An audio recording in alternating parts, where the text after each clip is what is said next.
Olha, eu sou advogado criminal, meu nome é Antônio Carlos de Almeida Castro, Cacai.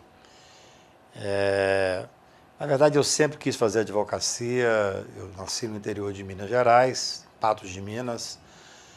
À época lá não existia faculdade, então eu tinha que fazer uma opção de sair ou para Belo Horizonte ou para Brasília, que eram os pontos onde as cidades que tinham faculdade que eram um pouco mais perto. Então eu vim para Brasília, fiz o UNB. À época eu não tinha na minha família ninguém que tinha formado em direito, então eu não tinha nenhum advogado na família. Fiz por paixão mesmo. Eu gosto de dizer e brincar que eu sempre tinha vontade de ser ou cantor, ou psiquiatra, ou advogado criminal. Como eu não canto bem e psiquiatra teria que fazer medicina, eu optei pela advocacia, que na verdade é a minha grande paixão. Fiz o UNB no momento ainda de transição, era uma época que tinha ainda um princípio de redemocratização, mas ainda existia bastante resquício da ditadura militar. O UNB, o curso de Direito era um curso mais com formação de direita. Nós não tínhamos, por exemplo, centro acadêmico. Eu fundei, junto com os amigos, o Centro Acadêmico de Brasília, dentro da UNB, para poder começar a fazer um debate político um pouco mais aprofundado. Então, Brasília, à época, não tinha também representação política. Eu participei do início dessa representação em Brasília. Eu acho muito interessante que você, ao fazer direito, principalmente se faz na universidade pública, você tem que devolver para a sociedade isso que está sendo lhe dado. Acho que essa participação política, não política partidária, eu nunca fiz política partidária, é uma política institucional, onde você tem uma participação na sociedade como um todo. Me formei, fui fazer estágio no escritório do José Eduardo Alckmin e do Carlos Eduardo Caputo Bastos e fiz estágio desde o primeiro momento. Precisava estudar, precisava ganhar algum dinheiro para poder me manter em Brasília. E eu fiz um estágio que me foi muito proveitoso porque me possibilitou ter contato com a advocacia, os tribunais superiores. E foi interessante que nessa época eu optei por... eu falei comigo mesmo, como eu era solteiro, não tinha nenhum compromisso financeiro, eu falei, eu vou me formar, quero advogar, não vou aceitar nenhum curso, nenhum convite para ser assessor, para trabalhar na procuradoria ou para trabalhar com o gabinete de ministro, porque eu sabia que se eu começasse a fugir da advocacia, pegasse um cargo com um bom salário, uma boa estrutura de trabalho, eu acabaria abandonando aquele sonho que eu tinha. Fui convidado diversas vezes, mas felizmente me mantive naquilo que é a minha definição de vida. Eu acho que para mim ser advogado criminal é uma definição de vida. Só advogo, faço advocacia há 35 anos.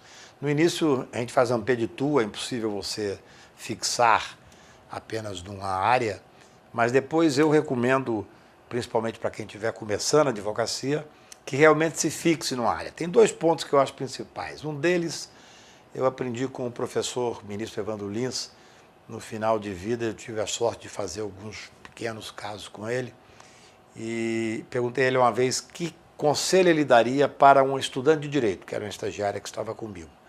Ele disse para ela, leia os clássicos, leia livro, leia muita poesia, leia revista, leia jornais, se sobrar tempo, leia direito.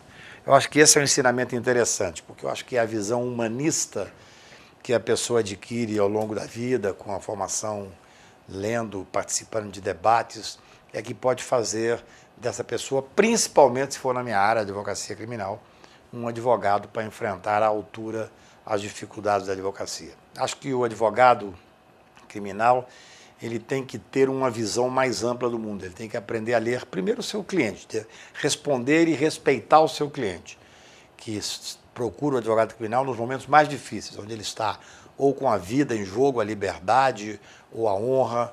Então, o respeito absoluto. Eu não gosto do advogado que pega o cliente e que critica o cliente fora do processo. Por isso é que eu digo que para pegar um caso, eu tenho que ter uma defesa técnica e tenho que ter a certeza absoluta que vou defender esse cliente com obsessão, com absoluta entrega, com absoluta dedicação. Meu escritório é um escritório pequeno, eu fui me especializando cada vez mais. Gosto até de brincar nessa necessidade de especialização de um fato que ocorreu comigo aqui nessa mesa. Um grande empresário paulista me procurou dizendo, olha, Minha mulher descobriu que eu tenho um casa com outra mulher, eu gosto de brincar, nem todas as mulheres aceitam isso. E aí procurou uma advogada de São Paulo, a doutora Priscila, que é o terror dos maridos em São Paulo e tal, e disse: eu quero que você enfrente essa mulher. Eu disse: olha, isso aqui não é júri americano, eu não vou enfrentar, eu não faço direito de família, salvo quando eu me separo, eu dou alguns palpites assim na separação, mas não é uma área que eu domino, eu não estou na idade de começar a aprender. E ele me disse: olha, eu tenho 6 bilhões na minha conta e ela vai me tomar 60% e eu te dou 20% para entrar nesse processo. Eu gosto de brincar que na hora me deu uma vontade enorme de gostar de direito de família. O meu caráter começou a ficar oscilando e eu disse para ele imediatamente: olha, não quero conversar sobre esse assunto, que em hipótese nenhuma eu vou pegar. Ele deu um murro na mesa e disse: se você não aceitar, eu mato ela. Eu disse: não, aí é minha área. Quer dizer, é uma forma que eu gosto de contar para os estudantes e para o advogado novo da necessidade de você ter uma especialização. A pessoa tem que te procurar, sabendo realmente o que você vai enfrentar. Eu acho que a advocacia é construída no dia a dia, com muito trabalho, muita dedicação, muita entrega. Na área criminal, então, é um sofrimento diário, assim. Eu acho que uma prisão desestabiliza todo o escritório. Agora, penso que você deve usar também a advocacia como uma forma de inserção na sociedade como um todo. Eu costumo dizer, nos últimos tempos, que o que a advocacia me deu de melhor foi ter voz, foi ter a possibilidade de falar. Nós estamos vivendo um momento extremamente punitivo no Brasil, um momento gravíssimo. Tanto é que quando eu comecei a notar os excessos que aconteciam na Lava Jato, eu chamei o pessoal do meu escritório, ainda que com um sacrifício pessoal e profissional, eu comecei a aceitar falar pelo Brasil afora. Quer dizer, eu falo 2, 3 vezes por mês, com várias palestras, às vezes com 4.000 pessoas, às vezes com 200 pessoas, com 700 pessoas. Mas num debate eu não sou dono da verdade, mas num debate que eu acho importantíssimo de ser feito, porque nós vivemos um momento punitivo. Você veja, a Operação Lava Jato tem uma fundamental importância, porque eu penso que ela desnudou uma teia de corrupção que ninguém poderia imaginar. Agora, o problema todo é que alguns operadores da Lava Jato fizeram desse debate um debate falso, um debate maniqueísta, quase simplista. Ou seja, eles viraram os heróis nacionais, e país nenhum precisa de herói, triste o povo que precisa de herói, e começaram a colocar, como se fosse contra o combate à corrupção, aqueles que ousam fazer a crítica aos excessos. Eu não sou contra a Lava Jato, eu não sou contra o Instituto dela ser premiada. Eu sou contra os excessos e tenho a obrigação, como cidadão e como advogado, de levantar essa questão e de ter a coragem de fazer o enfrentamento. Escrevi um artigo na Folha de São Paulo há 2 anos e meio atrás, Que País Queremos?, que ainda hoje resume isso. Ou seja, todos nós queremos o combate à corrupção. Eu não permito que delegado algum, juiz algum, promotor algum, diga que é o combate mais do que eu, mais do que qualquer cidadão do povo. Agora, eu quero esse combate dentro dos limites estritos da legalidade, dentro dos princípios constitucionais e das garantias do direito para todo o cidadão, as garantias individuais preservadas. Se nós fizermos esse combate dessa forma, pode ser até que demore um pouco mais. A democracia tem seus pesos e contrapesos, mas nós sairemos do outro lado um país mais maduro, mais social e mais igual. Se fizermos o contrário, sairemos um país obscurantista. Esse é um debate que eu preciso fazer, que eu gosto de fazer. Quer dizer, nós estamos enfrentando um momento punitivo e acho que o maior reflexo desse momento é exatamente o que nós estamos vivendo no dia de hoje. Quer dizer, eu entrei, boa parte da minha advocacia eu faço pro bono, a imprensa quase só dá os grandes casos, onde tem envolvimento de pessoas poderosas, mas eu sempre fiz advocacia pro bono.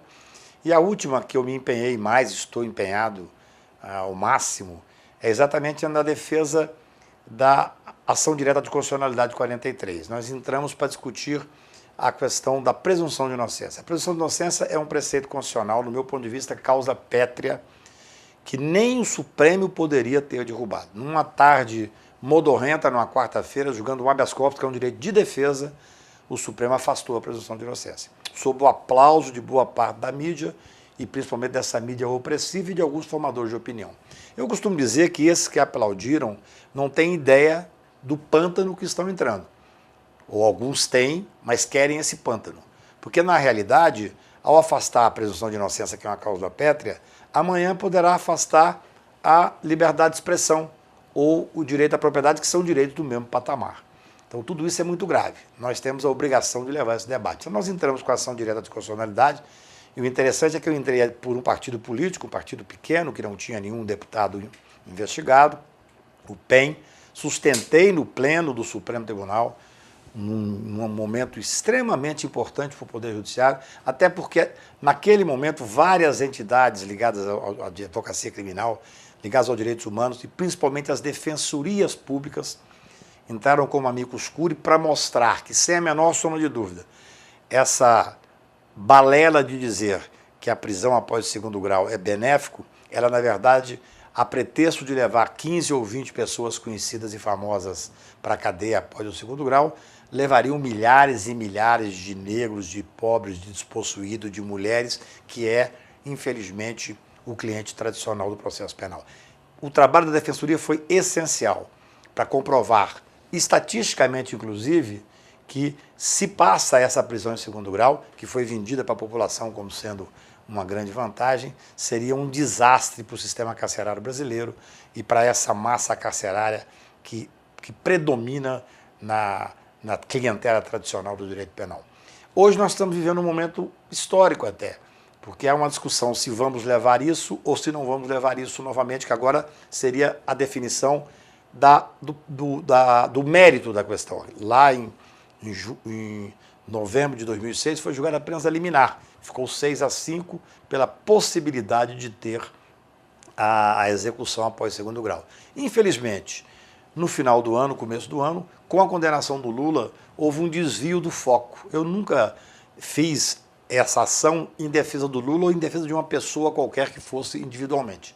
Essa ação é uma ação que visa a preocupação com o sistema carcerário brasileiro, com a massa de pessoas que está sendo levada para a cadeia sem culpa formada e principalmente porque eu entendo, com a visão humanista do mundo, que se aquela pessoa, qualquer que seja ela, pegar um dia de cadeia, ou um mês, ou 5 anos, e depois for mudada a pena e for injusto, só isso aí já valer o princípio. Eu falei da tribuna do Supremo que eu esperava, aos 35 anos de advocacia, estar defendendo o fim da pena de prisão, salvo para casos excepcionais, o abolicionismo penal. Infelizmente, nesse momento difícil e punitivo, nós estamos defendendo a presunção de inocência, que é um princípio constitucional que nem o Supremo poderia afastar. O Supremo Tribunal pode muito, mas não pode tudo, porque nenhum poder pode tudo. Essas são as dificuldades que nós enfrentamos na profissão. É óbvio que quando você pega uma causa como essa, uma causa extremamente com profundo senso de humanismo, com profunda preocupação social, que vai atingir e vai melhorar a vida de pessoas que absolutamente não têm voz na sociedade, e você vê uma mídia opressiva, ou você vê parte do Poder Judiciário e parte do Ministério Público se virar contra, colocando-nos como sendo pessoas contra a corrupção, isso poderia dar um desânimo, como eu sei que dá um desânimo em vários dos meus colegas advogados. A mim não. A mim, eu acho que só, de certa forma, me leva mais à necessidade de luta. É aquela famosa poesia, a vida combate, que aos fracos abate, aos fortes, aos bravos, só faz exaltar. Então, acho que é necessário esse enfrentamento. A gente faz esse enfrentamento no dia a dia do processo criminal. A advocacia é uma profissão, como diria Rui Barbosa, não é uma profissão para covarde. É uma profissão realmente de enfrentamento. Eu acho que a advocacia está mudando, a criminal especialmente. Nós temos hoje uma advocacia técnica muito interessante. Por exemplo, a figura da delação premiada. Eu não sou contra, evidentemente, não poderia ser o Instituto da Delação. É um instituto importantíssimo no combate ao crime organizado. O que eu critico, e corro o Brasil criticando, é que vulgarizar o princípio, o Instituto da Delação Premiada. Você vê pessoas fazendo delação presas sob uma pressão enorme. A base do princípio da delação, em toda a legislação, é a voluntariedade. E muitas vezes você vê que não tem voluntariedade. Nós temos um procurador da República que, por escrito, disse, por incrível que pareça, que a prisão era, sim, feita para conseguir delação. Isso é um escárnio com o processo penal, é um escárnio com as garantias individuais. Acho que a vulgarização, a banalização da prisão preventiva é outra questão gravíssima que nós temos que enfrentar. A prisão tem que ser realmente a última ratio, só quando for absolutamente necessário. As pessoas gostam muito de comparar a Operação Lava Jato com a Operação Mãos Limpas na Itália. Eu costumo dizer que a grande maioria, quase a maioria absoluta, deve ter lido a Operação Mãos Limpas só até a metade do livro. Não leu ao final o que aconteceu. Foram mais de 30 suicídios, descobriram que várias delações eram feitas para servir de ataque entre grupos e, afinal de contas, no final resultou em Berlusconi. Essa que é a realidade. E nós estamos vendo um punitivismo exagerado no Brasil que certamente não nos levará a lugar nenhum. Eu acho que, de qualquer maneira, a advocacia sempre... Hoje você vê, existem já escritórios que estão usando robôs para fazer trabalho, escritórios que tinham 500 advogados vão ter 30 advogados, e eu não me assustaria.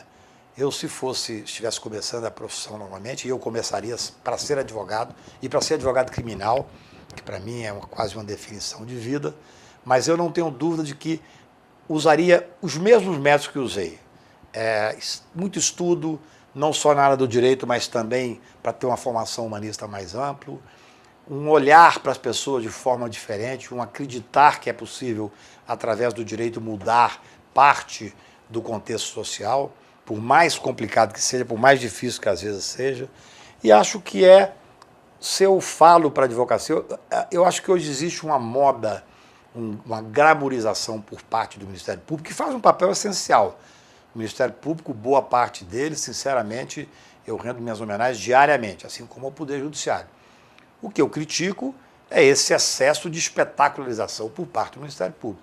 Evidentemente, é muito ruim que nós tenhamos hoje essa espetacularização do processo penal, porque na ponta do processo penal tem uma pessoa sendo processada. Essa espetacularização facilmente vai levar com que ela tenha uma pré-condenação midiática que não adianta depois você ganhar o processo. Eu fui advogado do Duda Mendonça no Mensalão. Ficamos 2 meses no ar diariamente pela TV Justiça. Ora, eu ganhei o caso, o Duda foi absolvido. Ele me disse que até hoje é visto nos lugares como sendo um mensaleiro, como sendo alguém que foi condenado. Isso pela espetacularização do processo penal. Eu sou contra, por exemplo, que a TV Justiça possa publicar os julgamentos. A transmissão pela TV Justiça é importantíssima quando vamos cuidar de questões que interessam a sociedade como um todo e que não precisa de conhecimento técnico do caso concreto. Você vai julgar a questão homoafetiva, é um bom discurso. Vai julgar a questão das terras indígenas, é um excelente discurso. Agora, você julgar a questão penal, que é prova, que é processo penal dentro do que ocorre no processo, e fazer uma transmissão, você leva a uma espetacularização e uma pré-condenação que é injusta e sem previsão legal. Tudo isso tem que ser pensado. Quando você tem a Lava Jato, que vão estourar uma operação, os delegados e procuradores chamam a imprensa nacional e durante 2 horas esmiuçam a vida da pessoa que está sendo acusada. Nem réu ele é ainda. Se fosse, já não poderia, não sendo muito mais. No entanto, há uma pré-condenação. E eu pergunto, e a paridade de armas? Se eu ligar para as televisões e falar, bem, agora eu quero falar 2 horas em nome do meu cliente, me darão direito? É óbvio que não. Para que vocês vejam os excessos, no meio dessa operação, várias vezes eu tive que sair do Brasil para cuidar de interesses de clientes lá fora.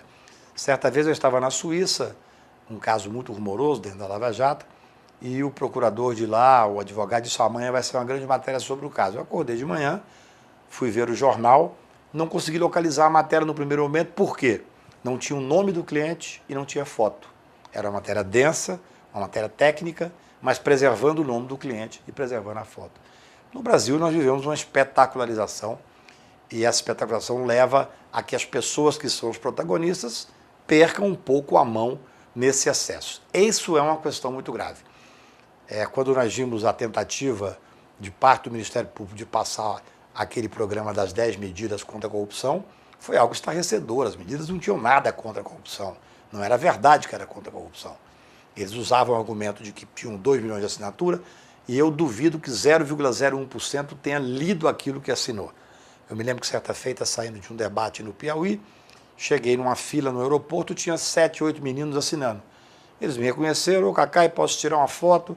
Eu disse, mas vem cá, você está assinando o quê? Eu estou assinando as medidas contra a corrupção. Eu falei, não, são medidas para diminuir o escopo do habeas corpus, medida para tornar a prova ilegal possível no processo, que é algo vergonhoso.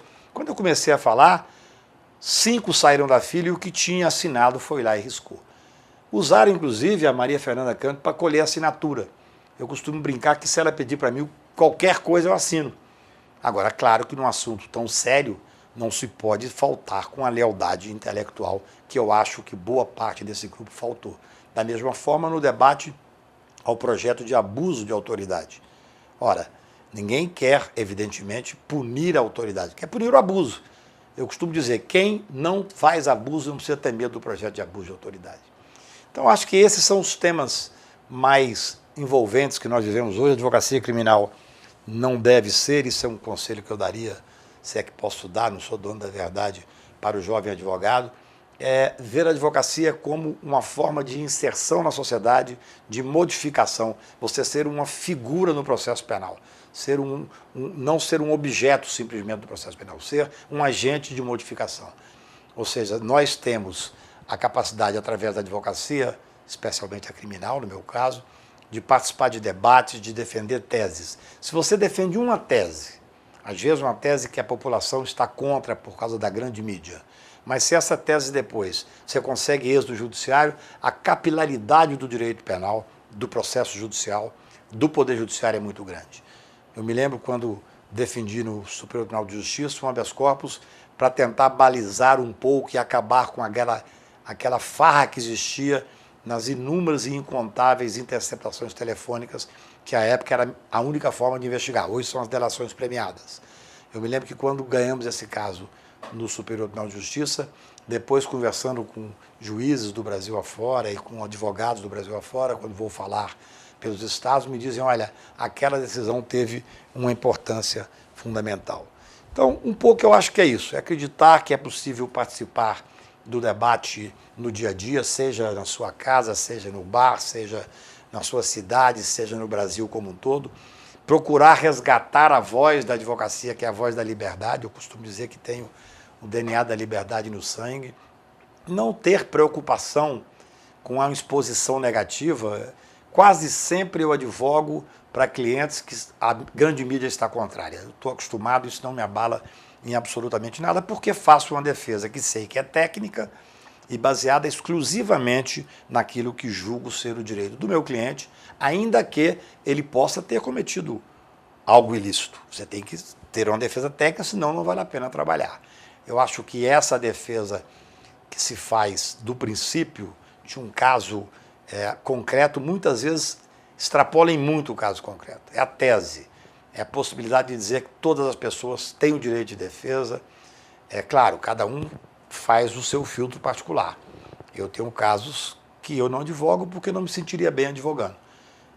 Por outro lado, optei por ter um escritório pequeno, que eu acho que na advocacia criminal não funciona essa americanização do direito de escritórios com 300, 500 advogados. Respeito quem optou por essa linha, mas nós somos 5 advogados, trabalhamos todos os casos, nós 5 trabalhamos juntos, e eu praticamente de 15 casos que batem no meu escritório, a gente pega um caso para poder dedicar efetivamente a ele, porque eu acho que direito é muito mais do que uma profissão, é realmente uma maneira de estar no mundo, e nós temos nas nossas mãos a vida das pessoas, a honra das pessoas, e a responsabilidade é muito grande. Para que a gente possa cumprir isso de uma forma que nos dê tranquilidade de estar nesse embate do mundo, nós temos que fazer da forma mais, do meu ponto de vista, mais dedicada possível, mais coerente possível e acreditando no que nós estamos fazendo. Eu tenho a advocacia criminal como uma companheira de vida. Eu sou um advogado que gosto do que faço. Em momentos mais trágicos como esse que nós estamos vivendo, esse momento punitivo, às vezes você trabalha 12, 15 horas por dia, 18 horas por dia. Hoje, com essa questão grave do excesso de interceptações telefônicas e mídia que a todo momento está te filmando, eu viajo muito mais porque não dá para você falar por telefone, tudo é interpretado de forma errada. Mas vale a pena. Acho que a advocacia, se feita com paixão, com consciência ética, é uma profissão que ainda vale muito a pena.